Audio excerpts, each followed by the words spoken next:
తాకట్లో ఉన్న మీ బంగారాన్ని విడిపించి ఆ రోజు ఆన్లైన్ రేటుకి కొంటాం. Sharma gold company. ప్రభుత్వం పాఠశాలల విషయంలో అస్తవ్యస్త నిర్ణయాలతో నాడు నేడు పేరుతో అనేక అక్రమాలకు పాల్పడింది అధ్యక్ష. వాటి కారణంగా నేటికి కూడా అనేక పాఠశాలల్లో నిర్మాణంలో ఉన్న భవనాలు, మరుగుదొడ్లు కానీ వారికి మంచినీటి సౌకర్యాలు కానీ పూర్తి కాలేదు అధ్యక్ష.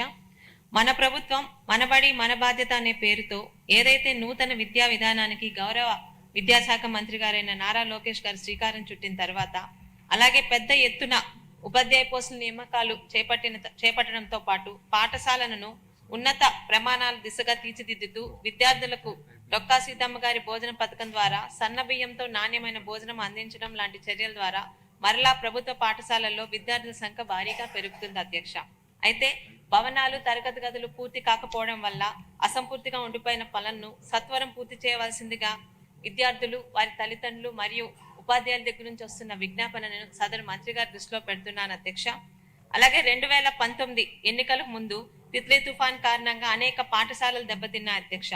వాటిని నాటి చంద్రబాబు నాయుడు గారి ప్రభుత్వం యుద్ధ ప్రాతిపదికన పనులు పూర్తి చేసినప్పటికీ కూడా వాటి యొక్క బిల్లులు తెలుగుదేశం పార్టీ సానుభూతి పరులు అని ఆ తర్వాత వచ్చిన ప్రభుత్వం వాళ్ళకి పే చేయలేదు అధ్యక్ష. అలాగే కూటమి ప్రభుత్వం గత 5 సంవత్సరాలు జరిగిన ఈ అవినీతి అక్రమాలపై, నాడు నేడులో జరిగిన అవినీతి అక్రమాలపై పరిశీలించి తగు చర్యలు తీసుకోవాలని కోరుకుంటూ, మరియు అసంపూర్తిగా ఉన్న ఈ భవనాలు పూర్తి చేస్తే నిజంగా ఈరోజు పెద్ద ఎత్తున ప్రభుత్వ పాఠశాలల్లో విద్యార్థులు జాయిన్ అవుతున్నారు అధ్యక్ష. వాళ్ళందరికీ కూడా సరైన సౌకర్యాలు ఏర్పాటు చేసినట్టు ఉంటుందని సదరు మంత్రి వారి దృష్టిలో పెడుతున్నాను అధ్యక్ష. ధన్యవాదాలు అధ్యక్ష. మంత్రి గారు. అధ్యక్ష, 2019 నుంచి 24 మధ్యలో గత ప్రభుత్వం జియో 117 అని తీసుకొచ్చి తద్వారా ఏమైందంటే పిల్లలు ప్రభుత్వ పాఠశాలలు దూరం అవటం జరిగింది అధ్యక్ష. గత ప్రభుత్వం నాడు నేడు కార్యక్రమం చేపట్టిన తర్వాత కూడా 233 పాఠశాలలు ఎక్కడైతే డబ్బులు ఖర్చు పెట్టారో మూసేసే పరిస్థితి వచ్చింది అధ్యక్ష. ప్రజాప్రభుత్వ ఎన్నికల్లో చాలా స్పష్టంగా జియో 117 మేము రద్దు చేస్తామని చెప్పాం, చేశాము. అంతేకాకుండా 1 క్లాస్ 1 టీచర్ విధానం అనేది చాలా కీలకమైంది అధ్యక్ష. ఒకసారి మనం చూస్తే గతంలో కేవలం 3% పాఠశాలలోనే 1 క్లాస్ 1 టీచర్ ఉంటే అది ఇప్పుడు 33% పాఠశాలకి మనం తీసుకెళ్తాం జరిగింది అధ్యక్ష. దీని ద్వారా ఏంటంటే మెరుగైన విద్య పిల్లలకి అందించవచ్చు, ఎగ్జామ్లో మంచి ఫలితాలు రావచ్చని మేము అందరం ఆశిస్తున్నాం. త్వరలోనే ఎగ్జామ్స్ కూడా ఉన్నాయి కనుక రిజల్ట్స్ కూడా వస్తాయి అధ్యక్ష. ఇప్పుడు పెద్దలు చెప్పినట్టు, శిరీష గారు చెప్పినట్టు ఏంటంటే అధ్యక్ష, ప్రధానంగా మేము 5 అంశాలు తీసుకున్నాం అధ్యక్ష. మొదటిది లీక్ ప్రూఫ్ బిల్డింగ్ ఏర్పాటు చేయాలి, దాంతోపాటు ఒక కోట్ పెయింట్ వేయాలి, బెంచెస్ ఏర్పాటు చేయాలి, టాయిలెట్స్, తాగునీరు అందించాల్సిన బాధ్యత ప్రభుత్వం పైన ఉంది అధ్యక్ష. అందుకే మేము ప్రభుత్వ పాఠశాలలని 5 స్టార్ రేటింగ్లో చేసాము.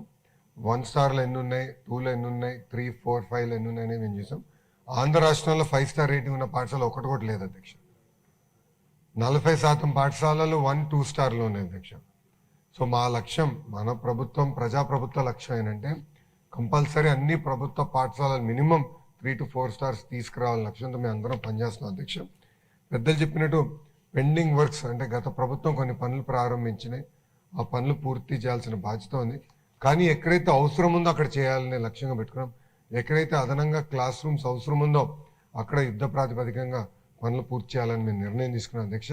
ఎస్ఎంసీ అకౌంట్స్లో ఇప్పటికీ 200 కోట్ల రూపాయలు ఉంది అధ్యక్ష.